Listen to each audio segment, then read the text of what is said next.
Calon ujian psikometrik pegawai takbir diplomatik ataupun PTD. Stop scroll, tonton video ini sampai habis. Okey, anda ni nak jadi PTD sebab nak prestige, nak berhubungan dengan antarabangsa.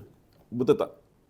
Tapi malangnya, ramai calon game awal dekat fasa psikometrik sebab jawapan diorang ni nampak macam robot ataupun terlalu sempurna.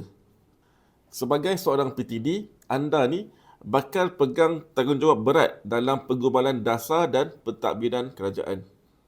Sebab tu, ujian psikometrik ni fokus kepada 3 teras utama, iaitu kepimpinan, komunikasi dan emosi. Saya ulang, kepimpinan, komunikasi dan emosi. Ramai calon ingat ujian psikometrik ini adalah ujian personality biasa. Tapi sebenarnya ia adalah trap ataupun perangkap untuk tapis siapa yang ada integriti dan siapa yang hanya pandai berlakon. Okey, untuk test, jom saya tunjukkan satu contoh soalan teras kepimpinan yang mencabar, yang ramai orang gagal menjawab. Anda boleh jawab dalam hati.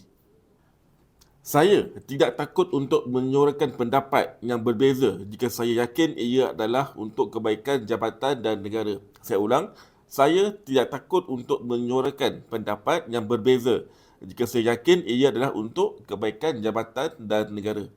Okey, so apa pilihan jawapan anda? A, B, C, D atau E? Jadi, apa jawapan anda? Kalau anda pilih B sebab nak nampak selamat, anda dah buat silap besar. Jawapan yang terbaik untuk soalan tadi adalah A. Sangat setuju. Kenapa? Sebab dalam PTD ni, mereka bukan nak cari seorang yang yes man, yes boss. SPA nak tengok sama ada adat ni mempunyai ketegasan, integriti dan keberanian untuk buat perubahan demi negara.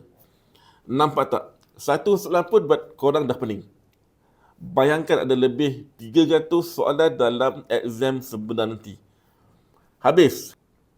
Sebab tu untuk membantu anda, saya ada sediakan satu e-book khas ujian psikometrik pegawai takbir diplomatik ataupun PTD, di mana dalam e-book ini mengandungi 200 contoh soalan yang lebih kurang macam soalan yang saya beri tadi.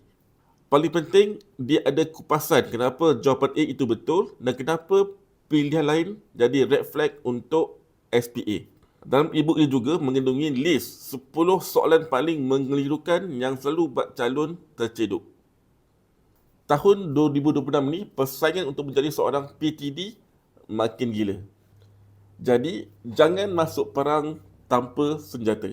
Klik link di bio sekarang untuk dapatkan rujukan khas ujian psikometrik PTD, pegawai takbir diplomatik grade N9 sekarang, dan be prepared, jangan jadi calon yang biasa-biasa. Klik link di bio sekarang.